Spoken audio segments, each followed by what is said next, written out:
ഇടുക്കിയിൽ തെരുവുനായ ശല്യം രൂക്ഷമാണ്. അപ്പം നമുക്ക് തോന്നും ഇടുക്കിയിൽ മാത്രമാണോ തെരുവുനായ ശല്യമെന്ന്. അല്ല, ഇടുക്കിയിൽ പക്ഷേ നേരിടുന്ന മറ്റൊരു പ്രധാനപ്പെട്ട ഗുരുതരമായ അവസ്ഥ എന്താണെന്ന് ചോദിച്ചാൽ, അവിടെ ഇങ്ങനെ ഒരു തെരുവുനായ കടിയേറ്റാൽ കൊടുക്കുവാനുള്ള വാക്സിനുകളോ ചികിത്സിക്കുവാനുള്ള ഡോക്ടറുകളോ അവിടുത്തെ ആശുപത്രികളിൽ ഇല്ല എന്നുള്ളതാണ്. ഇന്നലെ ഇത്തരത്തിൽ തെരുവുനായയുടെ കടിയേറ്റ ആളുകളെ കൊണ്ടുപോയി എത്തിച്ചപ്പോൾ പീരുമേടും അതുപോലെ തന്നെ കുമളി ആശുപത്രികളിലൊന്നും ഡോക്ടർമാരുമില്ല. ഏറ്റവും ആദ്യമായി എടുക്കേണ്ട വാക്സിനുകളും അവിടെ ഇല്ല എന്നൊരു പ്രശ്നം വരികയും അവിടെ നിന്നും മണിക്കൂറുകൾ യാത്ര ചെയ്ത് കോട്ടയം മെഡിക്കൽ കോളേജിൽ എത്തിയിട്ടാണ് അവർക്ക് വേണ്ട ചികിത്സ ഒരുക്കുവാൻ സാധിച്ചത്. അങ്ങനെ നോക്കി ആ ഒരു വാർത്തയുടെ അടിസ്ഥാനത്തിൽ നമ്മൾ കൂടുതൽ പരിശോധിക്കുമ്പോഴാണ് മനസ്സിലാകുന്നത്, ഒരു മാസത്തിനിടയിൽ മാത്രം ഈ ജില്ലയിൽ തെരുവുനായയുടെ കടിയേറ്റത് 318 പേർക്കാണ്. ഈ തെരുവുനായ ആക്രമണം രൂക്ഷമാകുന്ന സാഹചര്യത്തിലാണ് അവിടെ ആന്റി റാബീസ് വാക്സിനും അതുപോലെ തന്നെ ഇമ്മ്യൂണോ ഗ്ലോബുലിനുമൊക്കെ ക്ഷാമം നേരിടുന്ന ഒരു സാഹചര്യം ഉണ്ടാകുന്നത്. നോക്കൂ, എത്രത്തോളം ഗുരുതരമായി തീർന്നിരിക്കുകയാണ് നമ്മുടെ ഇവിടുത്തെ ആരോഗ്യ മേഖല എന്ന ചോദ്യമാണ് ഇവിടെ ഉയരുന്നത്. അഖിൽ TS നമ്മളോടൊപ്പം ചേരുന്നുണ്ട് വിശദാംശങ്ങളുമായി. Akhil, good morning. ഈ പറഞ്ഞതുപോലെ തന്നെ തെരുവുനായ ശല്യം രൂക്ഷമാകുന്നു എന്നതൊരു വലിയ വാർത്ത തന്നെയാണ്. അത് തെരുവുനായ്ക്കളെ പേടിച്ചിട്ട് ഈ പറഞ്ഞ സാധാരണക്കാരായ ആളുകൾക്ക്, വിദ്യാർത്ഥികൾക്ക്, കുട്ടികൾക്കൊന്നും പുറത്തേക്ക് ഇറങ്ങാൻ പറ്റാത്ത സാഹചര്യം ഉണ്ടാകുന്നു. അതിനേക്കാൾ ഭീകരമായ ഒരു കാര്യമെന്ന് പറയുന്നത്, ഇങ്ങനൊരു തെരുവുനായ ആക്രമിച്ചാൽ എടുക്കേണ്ട വാക്സിനുകൾ പോലും അവിടെ ആശുപത്രികളിലില്ല, അതിനുള്ള സാഹചര്യവും സൗകര്യവും ഇല്ല എന്നുള്ളതാണ്. എന്താണ് നിലവിലത്തിലെ ഇടുക്കിയിലെ ഏറ്റവും പ്രധാനപ്പെട്ട ഒരു സാഹചര്യം? എന്താണ് അവിടുത്തെ അവസ്ഥ ഇപ്പോൾ? സിന്ധൂരി ആദ്യഘട്ടത്തിൽ സൂചിപ്പിച്ചതുപോലെ തന്നെ ഈ ഒരു അന്വേഷണം തുടങ്ങുന്നത് കഴിഞ്ഞ ദിവസം, അതായത് മിനിഞ്ഞാന്ന് സന്ധ്യയോടുകൂടി 3 കുട്ടികളെ കുമളിയിൽ തെരുവുനായ ആക്രമിക്കുന്ന സാഹചര്യം ഉണ്ടായി. ആ 3 കുട്ടികൾ 14ഉം 13ഉം വയസ്സുള്ള 3 കുട്ടികളെയാണ് ഇത്തരത്തിൽ തെരുവുനായ ആക്രമിച്ചത്. ഇന്നലെ രാവിലെയോടുകൂടി മറ്റൊരു വൈദികനെയും ആക്രമിക്കുന്നു. തെരുവുനായ ആക്രമിച്ച കുട്ടികളെയുമായി കുമളിയിൽ അടുത്തുള്ള പ്രാഥമിക ആരോഗ്യ കേന്ദ്രത്തിൽ ആദ്യം എത്തുന്നു. എന്നാൽ പ്രാഥമിക ആരോഗ്യ കേന്ദ്രത്തിൽ ആന്റി റാബീസ് വാക്സിനോ ഇമ്മ്യൂണോ ഗ്ലോബുലിൻ വാക്സിനോ ലഭ്യമല്ല എന്ന് അറിയിക്കുന്നു. തുടർന്ന് ഇവർക്ക് അടുത്തതായി എത്തിപ്പെടാൻ ഏറ്റവും എളുപ്പം പീരുമേട് താലൂക്ക് ആശുപത്രിയിലാണ്. ആ പീരുമേട് താലൂക്ക് ആശുപത്രിയിലേക്ക് എത്താൻ ആംബുലൻസ് ആവശ്യപ്പെട്ടിട്ടും അവിടെ ആ സമയത്ത് കുമളിയിൽ ആശുപത്രിയിൽ ആ സമയത്ത് ഡോക്ടർ ഉണ്ടായിരുന്നില്ല. ഒരു നേഴ്സും ഒരു അറ്റൻഡറും മാത്രമാണുള്ളത്. ആംബുലൻസ് പോലും വിട്ടു നൽകാൻ ആശുപത്രി അധികൃതർ തയ്യാറാകുന്നില്ല എന്നുള്ള ഗുരുതരമായ പരാതിയുണ്ട്. ഈ കുട്ടികളുമായി ഒരു സ്വകാര്യ വാഹനത്തിൽ ഇവരുടെ ബന്ധുക്കൾ പീരുമേട് താലൂക്ക് ആശുപത്രിയിൽ എത്തുമ്പോഴും സമാനമായ സ്ഥിതിയാണ്. ഇമ്മ്യൂണോ ഗ്ലോബുലിനോ ആന്റി റാബീസ് വാക്സിനോ ഇവിടെയും ലഭ്യമല്ല. തുടർന്ന് തെരുവുനായ കടിച്ചാൽ ഏറ്റവും അടിയന്തരമായി പ്രതിരോധ കുത്തിവയ്പ് എടുക്കുക എന്നുള്ളതാണ് ഏറ്റവും അടിയന്തരമായ ചികിത്സാ മാർഗം എന്ന് പറയുന്നത്.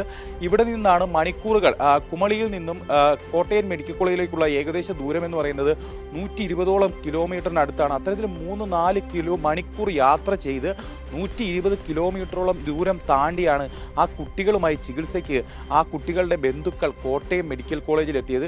ഏറ്റവും ഗുരുതരമായ സാഹചര്യം എന്ന് പറയുന്നത്, കഴിഞ്ഞ ഒരു മാസത്തിനിടയിൽ ഇടുക്കി ജില്ലയിൽ തെരുവുനായയുടെ ആക്രമണം ഉണ്ടായത് 318ഓളം പേർക്കാണ്. വിവിധ സ്വകാര്യ ആശുപത്രികളിലെയും സർക്കാർ ആശുപത്രികളിലും ചികിത്സ തേടിയവരുടെ കണക്കാണ്. 318ഓളം പേർക്ക് കഴിഞ്ഞ ഒരു മാസ കാലയളവിൽ ഇടുക്കി ജില്ലയിൽ തെരുവുനായയുടെ ആക്രമണം ഉണ്ടാകുന്നു. അത്തരത്തിൽ ഗുരുതരമായൊരു സാഹചര്യം നിലനിൽക്കുന്ന ജില്ലയിലാണ് ഇത്തരത്തിൽ ഗുരുതരമായ ക്ഷാമം നിലനിൽക്കുന്നത്. പ്രതിരോധ കുത്തിവയ്പ്പുകൾക്ക് ഗുരുതരമായ ക്ഷാമം നിലനിൽക്കുന്നത്.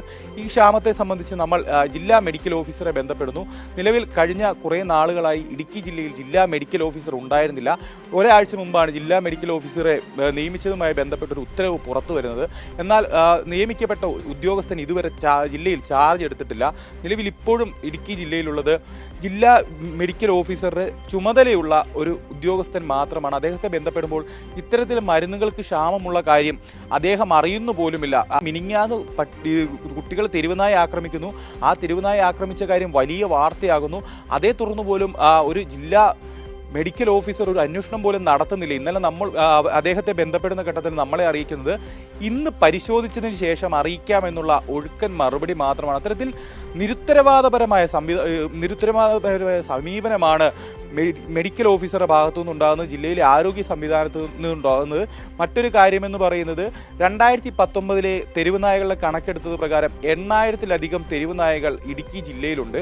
ഈ 8000-ലധികം തെരുവുനായകൾ ഇടുക്കി ജില്ലയിലുള്ളപ്പോഴും ABC സെന്റർ ഇല്ലാത്ത സംസ്ഥാനത്തെ ഒരേ ഒരു ജില്ല അത് ഇടുക്കി ജില്ലയാണ്.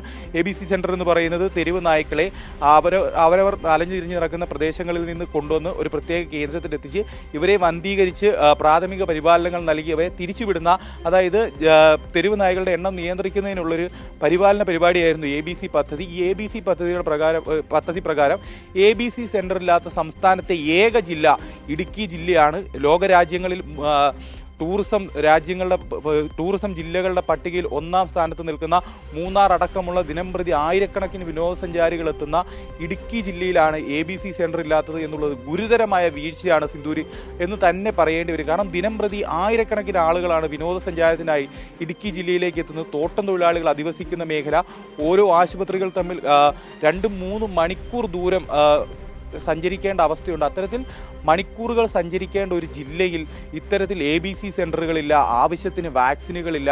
ഇവിടുത്തെ സാധാരണക്കാരുടെയും ഇവിടെ എത്തുന്ന വിനോദസഞ്ചാരികളുടെയും ഒന്നും ജീവന് ഒരു തരത്തിലുള്ള സുരക്ഷയും ആരോഗ്യവകുപ്പ് നൽകുന്നില്ല. തെരുവ് നായ്ക്കളുടെ എണ്ണം അവസാനമായി ഈ ജില്ലയിൽ രേഖപ്പെടുത്തിയ വർഷം 2019 അതിനുശേഷം തെരുവ് നായ്ക്കളുടെ എണ്ണം എടുക്കാൻ പോലും തയ്യാറായിട്ടില്ല. ജില്ലയിൽ ABC സെൻ്ററുകൾ പോലും ലഭ്യമല്ല. അത്തരത്തിൽ ഗുരുതരമായ വീഴ്ചയാണ് മെഡിക്കൽ വകുപ്പിന്റെ ഭാഗത്തു നിന്നുണ്ടാകുന്നത് സിന്ദൂരി.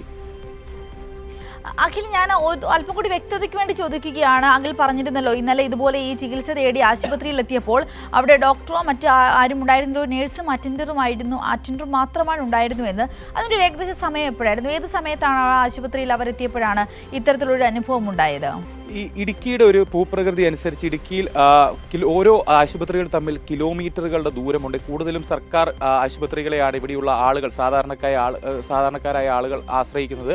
24 മണിക്കൂർ സേവനമുള്ള കുമളി പ്രാഥമിക ആരോഗ്യ കേന്ദ്രത്തിലാണ് വൈകുന്നേരം 6 മണിയോട് കൂടിയാണ് ഇത്തരത്തിൽ ഈ 3 കുട്ടികളെ കുമളിയിൽ വെച്ച് നായയുടെ ആക്രമണം ഉണ്ടാകുന്നത്. ഇവരെ തുടർന്ന് ഒരു 6:15 സമയത്തോടു കൂടി കുമളി പ്രാഥമിക ആരോഗ്യ കേന്ദ്രത്തിൽ എത്തിക്കുന്നു. എന്നാൽ ഈ എത്തിക്കുന്ന ഘട്ടത്തിലാണ് ആ ആശുപത്രിയിൽ ഒരു അറ്റൻഡറും ഒരു നേഴ്സും മാത്രമാണ്. ഇവരുടെ ബന്ധുക്കൾ ആരോപിക്കുന്ന ഏറ്റവും പ്രധാനപ്പെട്ട കാര്യം കുമളി ആശുപത്രിയിൽ നിന്നും പ്രാഥമികമായ ചികിത്സ പോലും നൽകാൻ തയ്യാറായില്ല എന്നുള്ളതാണ്. തുടർന്ന് അവിടെ ആംബുലൻസ് ഉണ്ട്, ആംബുലൻസ് സേവനം അടക്കമുള്ള ആശുപത്രിയാണ്. ആശുപത്രിയിൽ ആംബുലൻസ് ആവശ്യപ്പെടുമ്പോൾ ആംബുലൻസിൽ മരുന്നാണ് എന്നുള്ള മറുപടിയാണ് ആശുപത്രി അധികൃതർ ബന്ധുക്കൾക്ക് നൽകുന്നത്. തുടർന്ന് സ്വകാര്യ വാഹനത്തിലാണ് ഇവരെ പീരുമേട് താലൂക്ക് ആശുപത്രിയിൽ എത്തിക്കുന്നത്. പീരുമേട് താലൂക്ക് ആശുപത്രിയിൽ എത്തിച്ച് മുറിവ് ഡ്രസ്സ് ചെയ്ത് ഇവരെ കോട്ടയം മെഡിക്കൽ കോളേജിലേക്ക് അവിടെ നിന്ന് വിടുകയായിരുന്നു എന്നുള്ളതാണ് ബന്ധുക്കൾ നമ്മളോട് പറയുന്ന കാര്യം. അത്തരത്തിൽ സർക്കാർ ആശുപത്രികളെ കൂടുതലായി ആശ്രയിക്കുന്ന സാധാരണക്കാരായ തോട്ടം തൊഴിലാളികളുള്ള ഒരു മേഖലയിൽ അധിവസിക്കുന്ന ജനങ്ങൾക്കാണ് ഇത്തരത്തിൽ പ്രതിരോധ കുത്തിവയ്പ്പുകളോ പ്രതിരോധ മരുന്നുകളോ ഡോക്ടറോ ഒന്നും തന്നെ ഇല്ലാത്ത സാഹചര്യമുള്ളത് എന്നുള്ളതാണ് ഈ പ്രശ്നത്തെ ഏറ്റവും ഗുരുതരമാക്കി മാറ്റുന്നത് സിന്ദൂരി.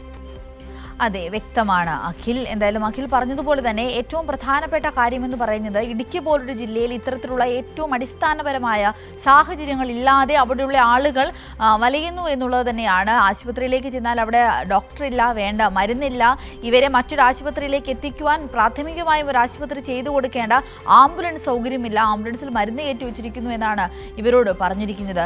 നോക്കൂ, എത്രത്തോളം നിരുത്തരവാദപരമായ ഒരു സാഹചര്യമാണ് കേരളത്തിലെ മിക്ക ജില്ലകളിലും ഇന്ന് നിലനിൽക്കുന്നത് എന്ന കാര്യമാണ് നമുക്ക് ഇതിൽ നിന്നുമെല്ലാം വ്യക്തമാകുന്നത്.